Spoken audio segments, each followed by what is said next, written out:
Ben là. Salut tout le monde, bienvenue à ce 11e épisode de Ben Lala. Ben là. Cette semaine, on parle avec notre ami Marc encore une fois, et cette fois-ci, il est en France. Ben là.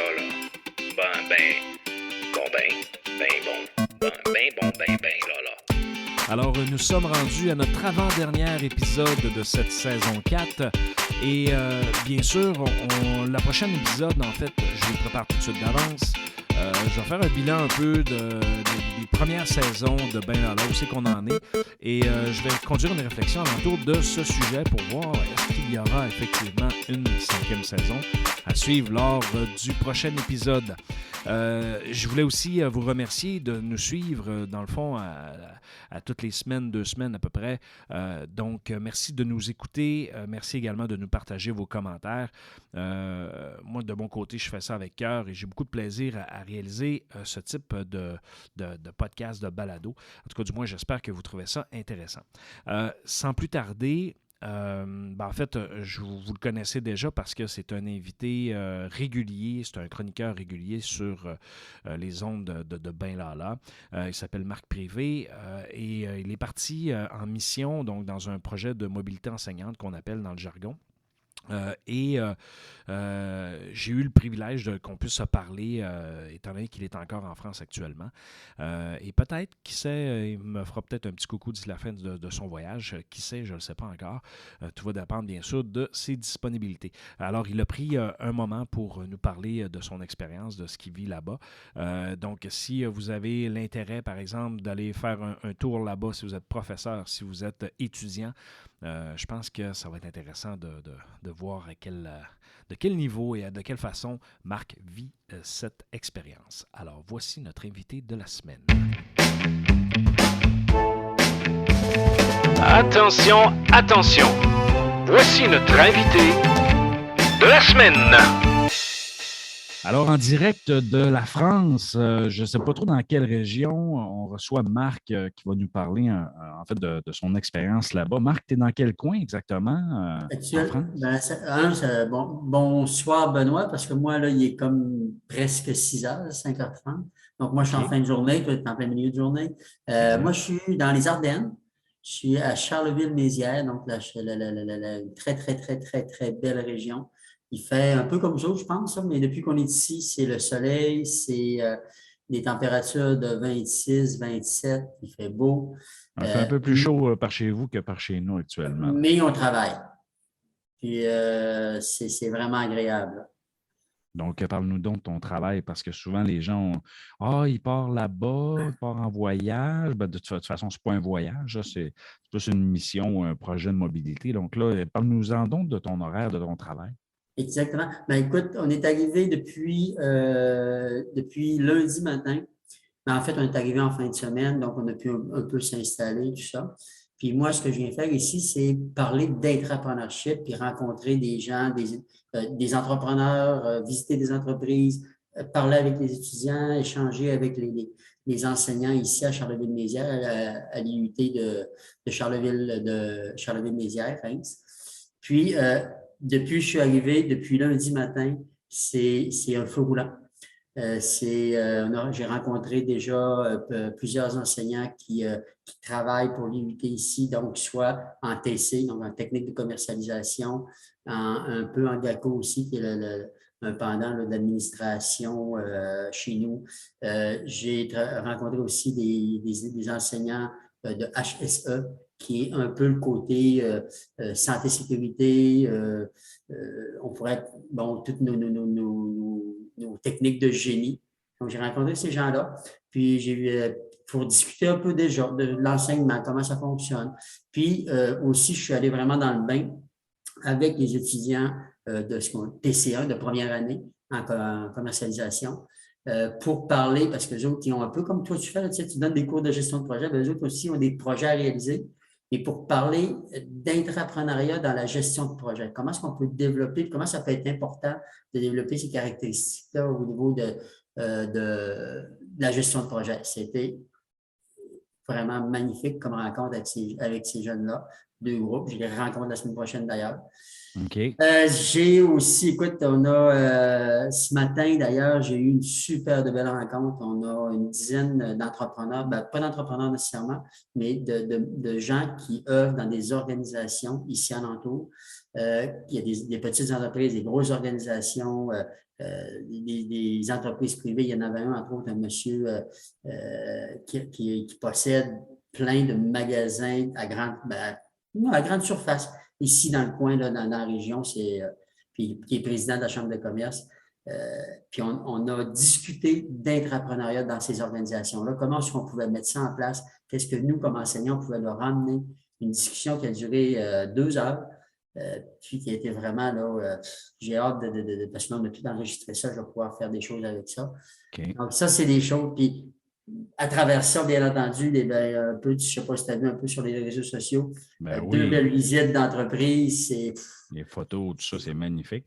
Ah oui, hier, on était chez Invecta qui font des poêles à bois et des poêles à granules, mais ils font aussi, parce que c'est une fonderie à la base, mais ils font aussi des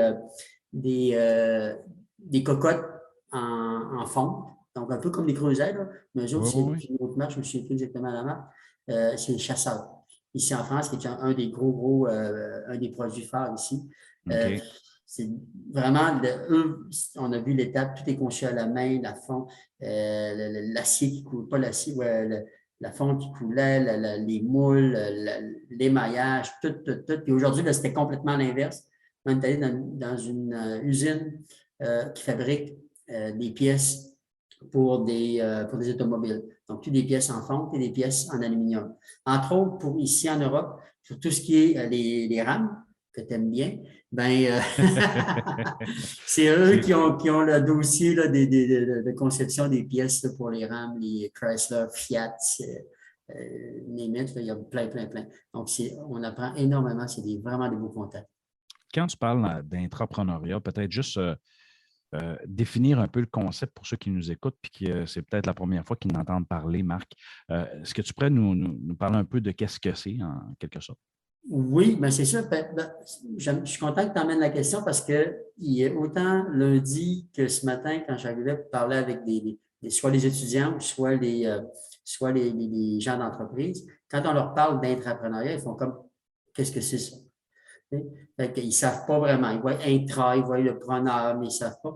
Mais l'intrapreneur, ce n'est pas compliqué, Benoît, c'est tout simplement, c'est un peu un entrepreneur qui travaille pour un entrepreneur. Okay? Autrement dit, la seule différence entre l'intrapreneur et l'entrepreneur, c'est que lui, il ne met pas de mise financière, donc il n'y a pas de risque financier. Mais le reste, c'est pareil. Il prend l'entreprise à cœur, il veut développer, il veut être créatif, il veut innover, il veut sortir des sentiers battus.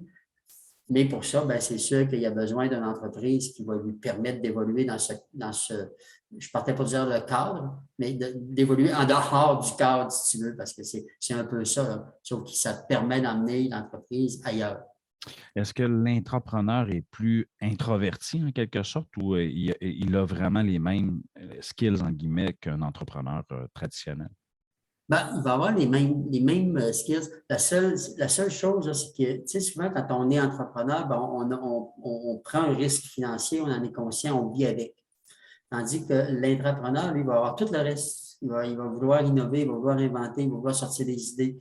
Sauf que quand vient le temps de mettre des sous sur la table, ben, il y a une petite hésitation, il ne veut pas aller vers là. Fait c'est pour ça, c'est là où, comme entrepreneur, si moi j'ai une business ou je suis directeur d'une organisation, ben, c'est le fun de pouvoir prendre ces ressources-là et dire, OK, tu veux faire avancer mon organisation? Parfait, je vais t'emmener des choses, je vais t'emmener des outils, je vais t'outiller pour que tu puisses réaliser le projet que tu veux, parce que c'est un projet qui va faire en sorte que mon entreprise va avancer. Là. Oui, puis peut-être que ça peut les amener aussi dans un processus de relève, qui sait, de cette façon-là. D'ailleurs, parlons-en un peu de relève. Est-ce qu'en France, ils vivent le même problème qu'au Québec? C'est-à-dire qu'ils ont une problématique de releveur d'entreprise, ils ont moins de monde pour acheter les entreprises. Est-ce qu'ils vivent ça, eux autres aussi? Ben, je n'ai pas abordé la question avec eux autres. Okay. Par contre, ce que j'ai pu aborder ce matin, contrairement à la relève, c'est au niveau des ressources. OK. D'avoir des bonnes ressources, d'avoir des ressources qui vont vouloir rester dans l'entreprise, tout ça. Ils sont un peu confrontés au même phénomène que nous, mais peut-être moins un peu. Parce que justement, ce matin, quand on discutait, nous, on est vraiment en sous-emploi, on a besoin énormément de ressources parce qu'il y a beaucoup de postes disponibles, mais eux, ils n'ont pas encore atteint ce point de rupture-là. Il y a quelques entreprises qui ont commencé, ou quelques organisations qui ont commencé ce processus-là de dire qu'il faut être originaux, il faut offrir un peu plus, mais il y en a encore beaucoup qui sont comme ben non, moi, j'ai pas. Il faut que ce soit le jeune qui dit ouais, moi, je veux vraiment venir chez vous. Là. OK. Fait qu'ils sont pas, on n'est pas tout à fait au même endroit là, à ce niveau-là. Parfait. Revenons à ton voyage. Là. On s'entend que ce n'est pas un voyage de tourisme. Là. Je sais que ça agace des fois les oreilles, mais revenons à ta mission.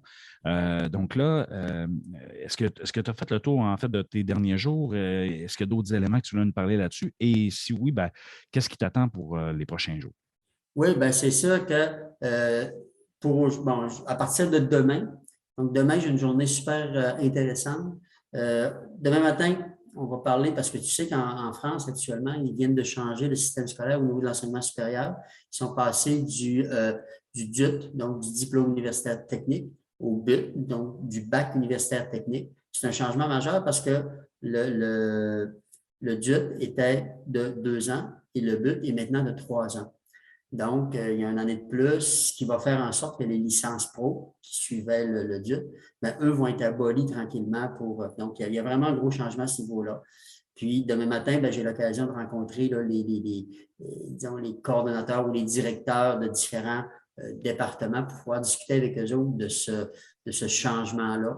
Donc, voir l'impact que ça va avoir, puis voir l'impact aussi avec nous autres, comment est-ce qu'on va pouvoir faire pour s'ajuster dans nos programmes, pour continuer à pouvoir recevoir leurs étudiants en mobilité ou encore envoyer des jeunes, des jeunes de chez nous en mobilité chez eux ou en stage chez eux. Ça va être super intéressant.